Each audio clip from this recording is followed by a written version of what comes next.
ஆதி, இந்த கல்யாணத்தை கண்டிப்பா நிறுத்த முடியும்னு எனக்கு நம்பிக்கை இருக்கு. ஒருவேளை நான் நினைச்ச மாதிரி எதுவும் நடக்காம போயிடுச்சுன்னா எங்க நான் உங்களை காலத்துக்கும் மிஸ் பண்ணிடுவேனோன்னு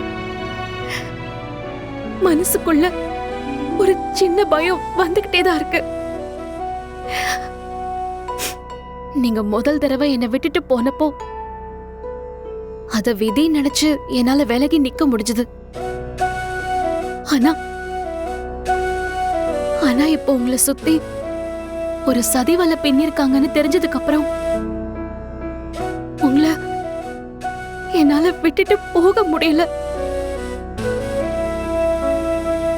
இவங்க எல்லாரும் உங்க சொத்துக்காக உங்ககிட்ட நடிச்சிட்டு இருக்காங்க. இந்த உண்மையை உங்களுக்கு தெரிய வைக்கிறதுக்காக தான் நான் போராடிட்டு இருக்கேன். ஒருவேளை அதுல நான் தோத்து போயிட்டேன்னா அவங்க உங்களையே அழிச்சிருவாங்க ஆதி. அது மட்டும் நடக்கவே கூடாது. உங்க கூட சேர்ந்து நம்ம குழந்தைங்களோட நம்ம வாழ்க்கைய திரும்பவும் வாழ நான் ஆசையோட இருக்கேன் ஆதி. என்ன நடக்க போதோ தெரியல ஆதி.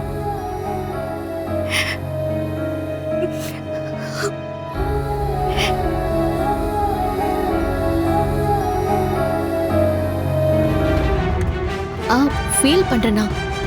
ஏன் அப்படி கேக்குற? அப்படிலாம் எதுவும் இல்ல தமிழ்.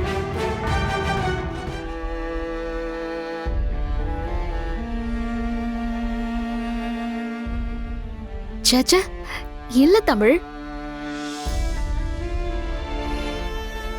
ப்ராமிஸா இல்ல தமிழ். அம்மா மேல நம்பிக்கை இல்லையா? இங்க பாருங்க, 2 பேரும் நல்லா படிக்கணும். தேவையில்லாம அம்மா ஃபீல் பண்றேன்லாம் நினைச்சு நீங்க வரி பண்ணிக்க கூடாது. அம்மா ஸ்ட்ராங்கா இருக்கேன், நீங்க ரொம்ப யோசிக்க கூடாது. இங்க பாரு தமிழ், நாளைக்கு நீ ரன்னிங் காம்படிஷன்ல நல்லா ஓடி ஜெயிக்கணும். அம்மாவுக்கு அதுதான் நிஜமான சந்தோஷம். இப்போ நீங்க 2 பேரும் போய் ஹாப்பியா விளையாடுங்க. அம்மாக்கு கொஞ்சம் வேலை இருக்கு, முடிச்சிட்டு வந்து உங்க 2 பேருக்கும் சாப்பிட ஏதாவது கொடுக்கறேன். ஓகேவா? சரி போங்க. ஐயோ, போய் என்னன்னு பாரு. தமிழ், ஆதித்யா, ஏய் ஆதித்யா. ஐயோ,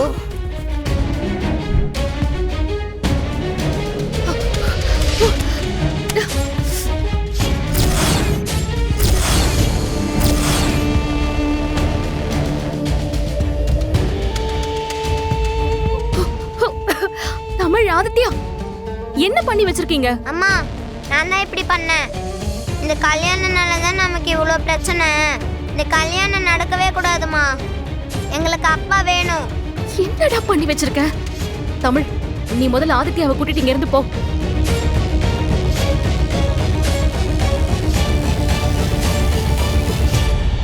என்ன பாரதி, பசங்க இப்படி பண்ணி வச்சிருக்காங்க?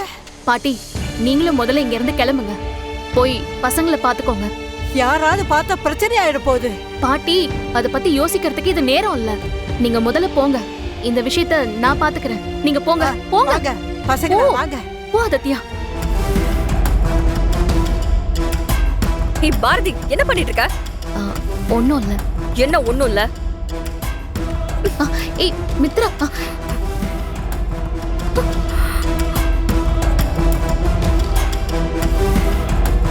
என்ன சொன்ன? ஒண்ணு இல்லன்னு சொன்னல? இது என்ன? உனக்கு எவ்வளவு திமிரு இருந்தா என் கல்யாண பத்திரிக்கை எடுத்து இப்படி எரிச்சிருப்ப. கேட்டதுக்கு ஒண்ணுமே இல்லன்னு இவ்ளோ அசால்ட்டா பதில் சொல்ற. நான் எரிக்கல. எப்படி எப்படி? பத்திரிக்கையை எரிக்கிறப்போ கையும் களவுமா புடிச்சிருக்கேன். கேட்டா பத்திரிக்கையை எரிக்கலன்னு திமிர வர பதில் சொல்ற. நீ எல்லாம் சாதாரணமான ஆளே கிடையாது. இப்பவும் சொல்றேன், இத நான் எரிக்கல. ஓ அப்படியா? சரி, அப்ப இந்த பத்திரிக்கையை யார் எரிச்சாங்கன்னு கொஞ்சம் சொல்ல முடியுமா?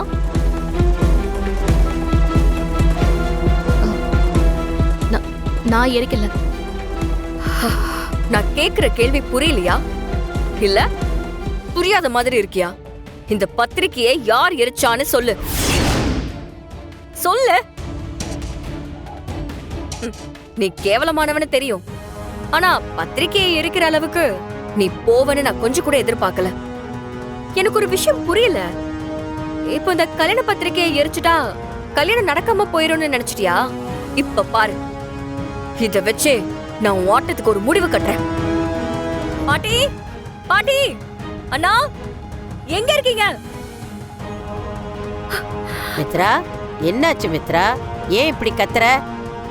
பாட்டி, இவ்ளோ நாளும் எனக்கும் ஆதிக்கும் நடக்க இருந்த கல்யாணம் தடுத்து நிறுத்தினது என்னாச்சு பாட்டி? கெட்ட சகுனம் கிடையாது. இதுக்கெல்லாம் காரணம் கெட்ட எண்ணம் பிடிச்சவங்க எனக்கு கல்யாணம் நடக்க கூடாதுன்னு நினைச்சதா.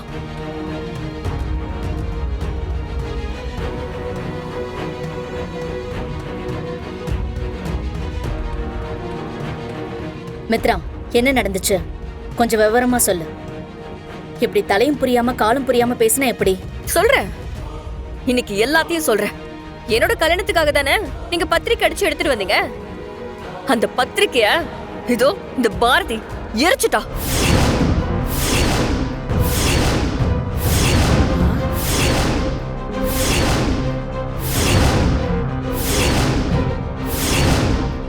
தவக்கல பாட்டி, பத்திரிக்கைய பாரதி எரிக்கல. என்ன பாட்டி சொல்றீங்க? என்னத்த சொல்றது? நான் எதையும் சொல்ல முடியாத நிலைமையில இருக்கேன். பத்திரிக்கை அடிச்சு முழுசா ஒரு நாள் கூட ஆகல. அதுக்குள்ள என்ன பண்ணிருக்கான்னு பாருங்க.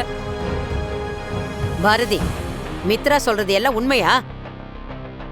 எதுக்காக இந்த பத்திரிக்கையை எரிச்ச? பாட்டி, என்ன பாட்டி அவகிட்ட போய் உண்மையானு கேக்குறீங்க? அவ இந்த பத்திரிக்கையை எரிச்சிட்டு இருந்தத நான் என் கண்ணால பார்த்தேன். இரு மித்ரா, அவ என்ன சொல்றான்னு கேப்போம். ஏ பாரதி, நான் கேக்குறது உன் காதுல விழலையா? இந்த பத்திரிக்கையை நீதான் எரிச்சியா? பாரதி, உங்ககிட்ட தானே கேட்டுக்கிட்டு இருக்காங்க. வயசுல பெரியவங்க கேட்கறதுக்கு பதில் சொல்லாம நீ பாட்டுக்கு அமைதியா இருந்தா என்ன அர்த்தம்? இந்த வீட்டுல அவளுக்கு அளவுக்கு மீறி இடம் கொடுத்ததுனால அவ கேட்கிற கேள்விக்கு பதில் சொல்லாம இந்த மாதிரி நின்னுகிட்டு இருக்கா. என்னத்த சொல்றது? எல்லாம் நேரம். பாரதி, இங்க இவ்ளோ பேர் கேட்டுக்கிட்டு இருக்கோம். இங்க யாரையும் மதிக்காம பேசாம இருந்தா என்ன அர்த்தம்? பாட்டி கேட்டதுக்கு பதில் சொல்லு. நீதான் அந்த பத்திரிக்கை எரிச்சியா? ஏ பசங்களா, உங்க 2 பேரும் ரூம்ல தானே இருக்க சொன்னேன். இங்க எதுக்கு வந்தீங்க? அத முன்னாடி யோசிச்சிருக்கணும். நீங்க 2 பேரும் பேசாம இருங்க, எல்லாத்தையும் அம்மா பாத்துக்கோ. ம்.